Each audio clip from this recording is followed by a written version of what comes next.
بسم اللہ الرحمن الرحیم۔ السلام علیکم دوستو، حضور صلی اللہ علیہ وسلم کا سفر حج اور خطبہ حجۃ الوداع۔ ہجرت مدینہ کے بعد سن 9 ہجری میں حج فرض ہوا۔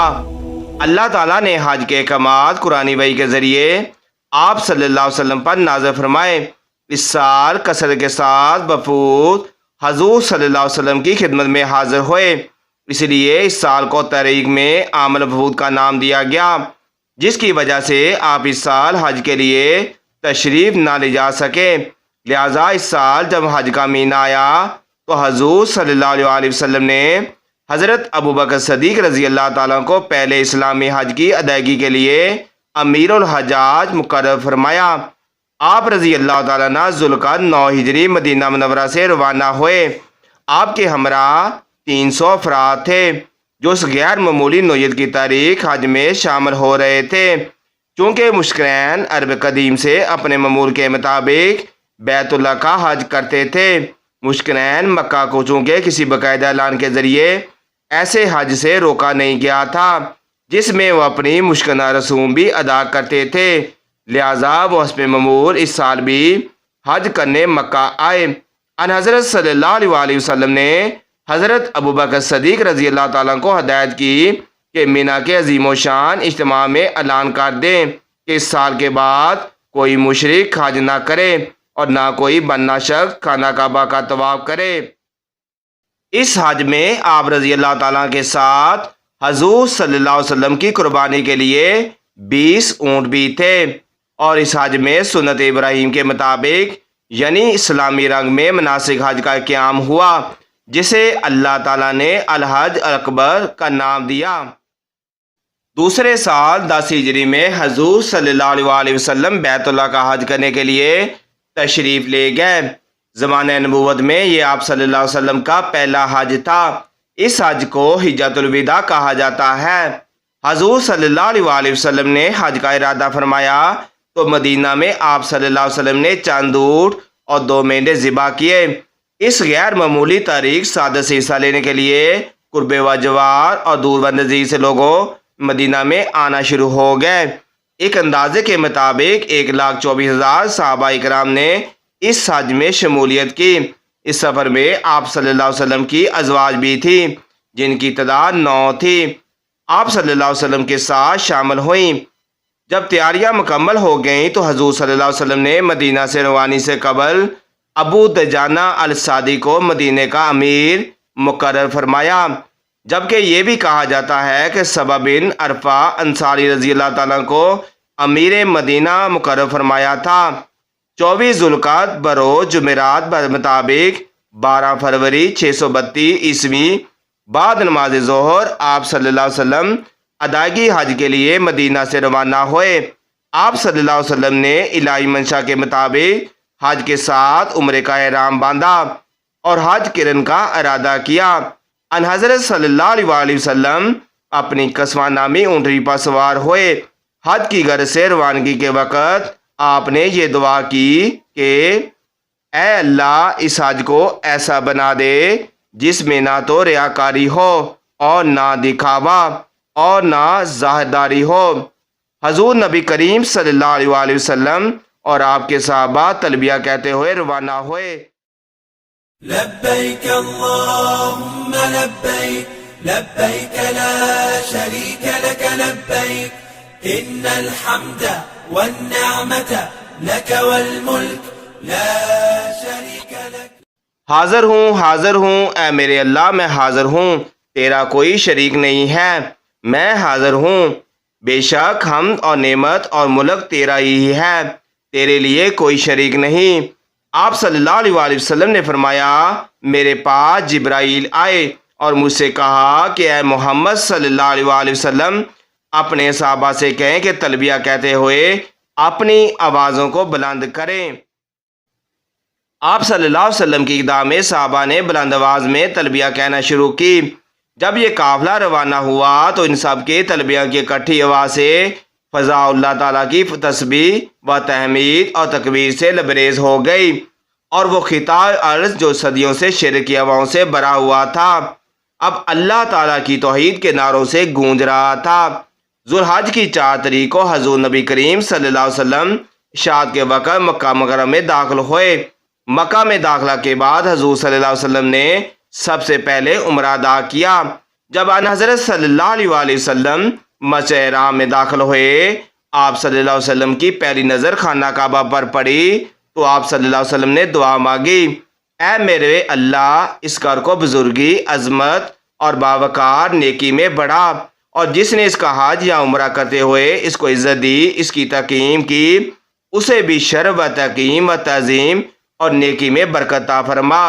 حضور صلی اللہ علیہ وسلم نے مسجد میں داخل ہو کر رکن یمانی اور حجر اسود کو بوسہ لیا۔ حضور صلی اللہ علیہ وسلم نے حجر اسود کو ہاتھ سے چھوا اور گشید کی وجہ سے آپ کی آنکھیں دبا آئیں۔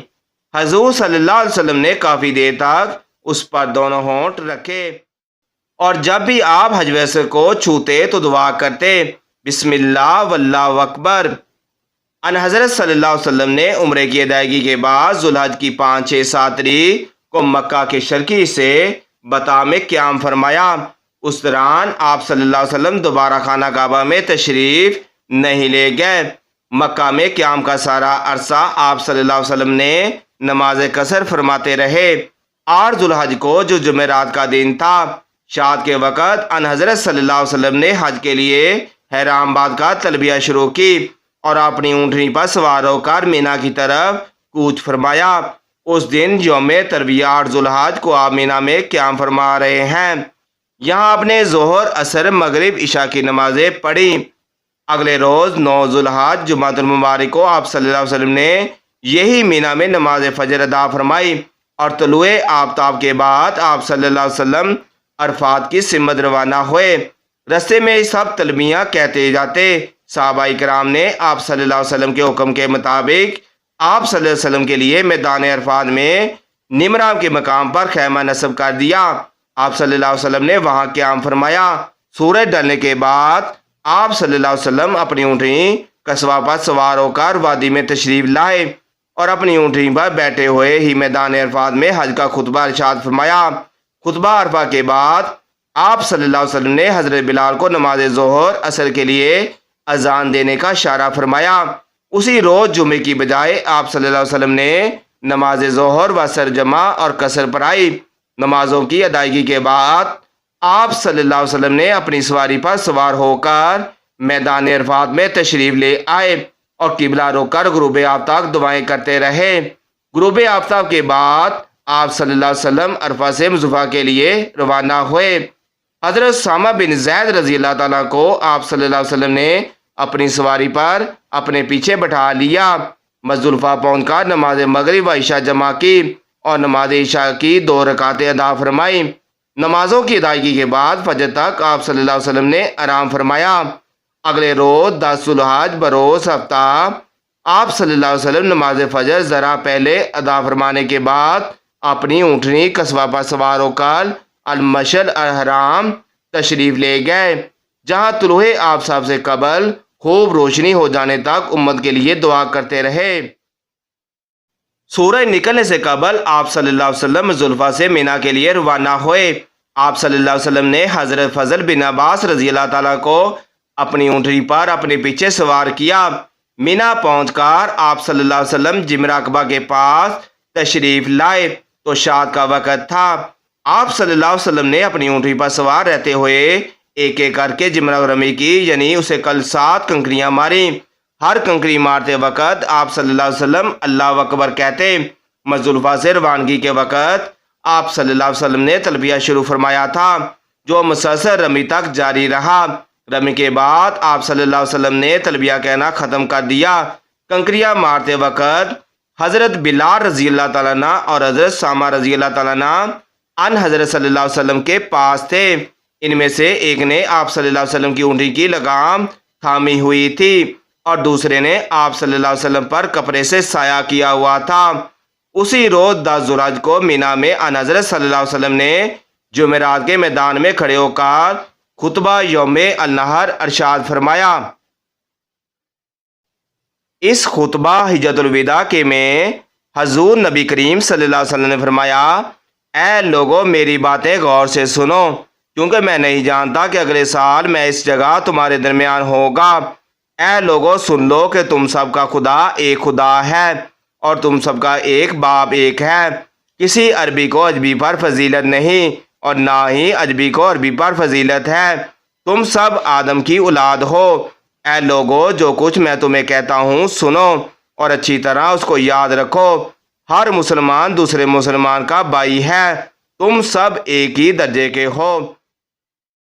تم تمام انسان خواہ کی کسی قوم کسی حیثیت کے ہو، انسان ہونے کے لحاظ سے ایک درجہ رکھتے ہو۔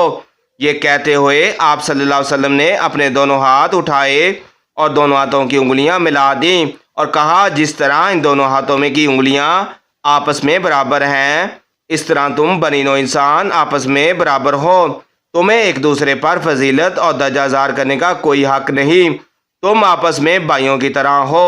اے لوگوں میں تمہیں نصیحت کرتا ہوں کہ اپنے غلاموں کو اپنی لوڈیوں کا اپنے متاعوں کا پورا خیال رکھنا، ان کو وہی کچھ کھلانا جو تم خود کھاتے ہو، ان کو وہی کچھ پہنانا جو تم پہنتے ہو۔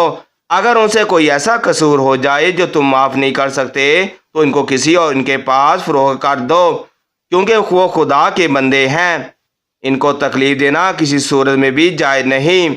خبردار مجرم اپنے جرم کا خود ذمہ دار ہے، باپ اپنے بیٹے کے جرم کا ذمہ دار نہیں اور نہ بیٹا باپ کے جرم کا ذمہ دار ہے۔ اے لوگو شیطان مایوس ہو چکا ہے کہ تمہاری سرزمین پر اس کی پرورش ہوگی، مگر اس کے علاوہ جو چھوٹی چھوٹی باتیں ہیں جن میں وہ تمہیں بہکانے کا لالچ رکھتا ہے وہ ان کاموں پر خوش ہے جنہیں تم پسند کرتے ہو، سو اس سے بچ کر رہو۔ تمہارے خون تمہارے اعمال ایک دوسرے پر حرام ہے، جیسے آج کے دن کی اس مہینے کی اس شہر کی حرمت ہے، حتیٰ کہ تم اپنے رب سے جا ملو، وہ تم سے تمہارے اعمال کے بارے میں جو پہلے اس کے پاس پہنچ چکے ہیں ضرور پوچھے گا۔ پس تم میں سے اگر کسی کے پاس کوئی امانت ہو تو وہ امانت والے کو واپس لوٹا دے۔ اب جاہلیت کے خون بھی کال عدم ہیں۔